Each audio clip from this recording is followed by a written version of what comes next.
देखिए अभी मैं क्वेश्चन कंसिडर कर रहा हूँ जो कि जेई जो कि पाथ फाइंडर ओलंपियाड से ये क्वेश्चंस लिए गए हैं और ये क्वेश्चन जेई एडवांस के लिए उपयुक्त है, इम्पॉर्टेंट है, क्योंकि मैंने वही क्वेश्चन सेलेक्ट कर रहे हैं जो कि जेई एडवांस उसको सेलेक्ट कर सकता है।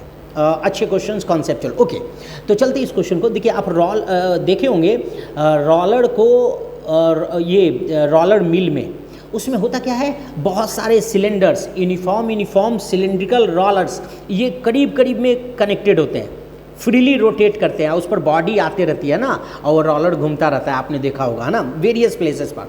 लेकिन इस क्वेश्चन में हमने रोलर को इंक्लाइन कर दिया है थीटा से। बहुत सारे roller long the way down the incline plane, बहुत सारे रोलर हैं और उस पर एक प्लैंक गिर रहा है, ए कैपिटल एम मास का और एल लेंथ का plank. Okay, capital L length का और कैपिटल एम मास का प्लैंक, यूनिफॉर्म प्लैंक गिर रहा है। तो आपको पूछ रहा है कि बताओ उस प्लैंक का कांस्टेंट स्पीड क्या होगा, जो कि बहुत सिंपल क्वेश्चन है, एक लाइन का क्वेश्चन है ये कि वो कांस्टेंट स्पीड क्या होगा। तो आप ये बताइए, जब वो प्लैंक गिरेगा तो नया नया रोलर से टच करेगा कि नहीं डाउन द इंक्लाइन। थोड़ा सा हम लोग सोचते हैं, तो अगर ये प्लैंक गिरता है एम मास, कैपिटल एम मास और एल लेंथ का, तो वो नए नए जैसे अगर ये देखिए, सपोज कीजिए ये गिरा तो ये ब्लू वाला प्लैंक से ब्लू वाला सिलेंडर से टच करेगा। ओके, ये सिलेंडर जो है ना वो फ्रीली रोटेटेड है।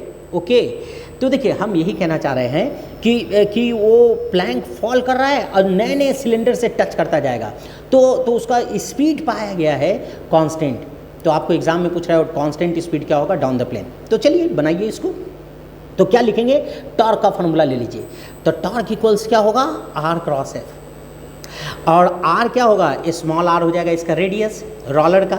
तो torque equals small r into F. F means plank जब सटेगा रोलर से तो उसको घुमाएगा, उस पर कुछ फोर्स और टॉर्क लगाएगा, न्यूटन थर्ड लॉ से प्लैंक भी फोर्स पालेगा अप द इंक्लाइन। तो वो कांस्टेंट स्पीड अचीव कर लिया है, इस क्वेश्चन में कहा जा रहा है। तो उस कांस्टेंट स्पीड को आपको क्या करना है, सॉल्व करना है। तो कैसे सॉल्व करेंगे, तो डाउन द प्लेन क्या होगा, जब भी वो प्लैंक गिरेगा तो नए नए सिलेंडर से डाउन द प्लेन नए नए रोलर से वो टच करता जाएगा। तो आप इक्वेशन बनाइए, torque tau equals on any coming cylindrical freely rotated roller. The torque equals tau equals r into f. F means interactive force between plank over the roller. Okay, plank and ये coming cylinder. तो torque equals क्या होगा, r into f equals I alpha. और I क्या होगा, तो हर नए नए रोलर से वो टच करता जा रहा है डाउन द प्लेन जब गिरेगा। तो small r into f equals I क्या होगा, एम आर स्क्वायर बाई 2, और अल्फ़ा क्या होगा, अल्फ़ा एवरेज ले लीजिए, क्योंकि पहले प्लैंक इससे सटेगा और तब इससे सटेगा, तो उसको कितना दूरी तय करना पड़ेगा, प्लैंक का फ्रंट लेंथ कितना दूरी तय करेगा, स्मॉल आर और small r 2 into small r. इसी कारण अल्फ़ा जब सटेगा ना, तो देखिए यहाँ पर कुछ गैप है। ओके, इसी कारण अल्फ़ा को हमने एवरेज लिया है। ओके, तो क्या हो जाएगा, R into F equals I alpha. I क्या हो जाएगा, एम आर स्क्वायर बाई 2, और अल्फ़ा क्या हो जाएगा, एवरेज ले लीजिए। तो अल्फ़ा क्या होगा, ओमेगा बाई टी, और ओमेगा क्या होगा, वी बाई आर।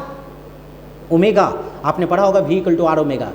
तो V by velocity by radius of any roller, V by R, और टाइम, तो आप ही बताइए टाइम कितना होगा, तो स्मॉल आर और स्मॉल आर, प्लैंक गिर रही है down the rollers, down the incline plane of many more rollers.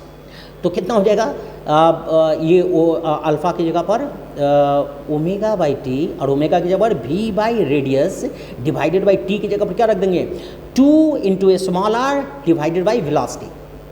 जब आप इसे सॉल्व करेंगे तो v आ जाएगा, और f की जगह पर क्या रख देंगे, capital M g sine theta, क्योंकि बोल रहा है कि वो प्लैंक कांस्टेंट वेलोसिटी से, कांस्टेंट स्पीड से गिर रही है, यानी अर्थ जितना force m g sine theta लगाएगा, आने वाला रोलर एवरेज उतना ही फोर्स अप द इंक्लाइन लगाएगा।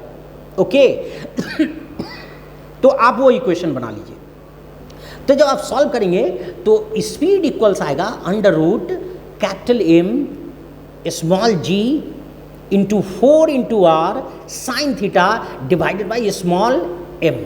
Small m stands mass of any roller. तो आप ये देख लीजिएगा ये क्वेश्चन, है ना। और मतलब देखिए सिंपल क्वेश्चन है ना।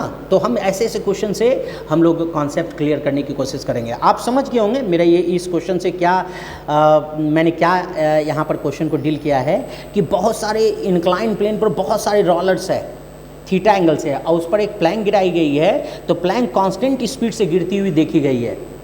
तो आपको बताना है कि कितना कांस्टेंट स्पीड हो सकता है, आप देख लीजिएगा। Thank you.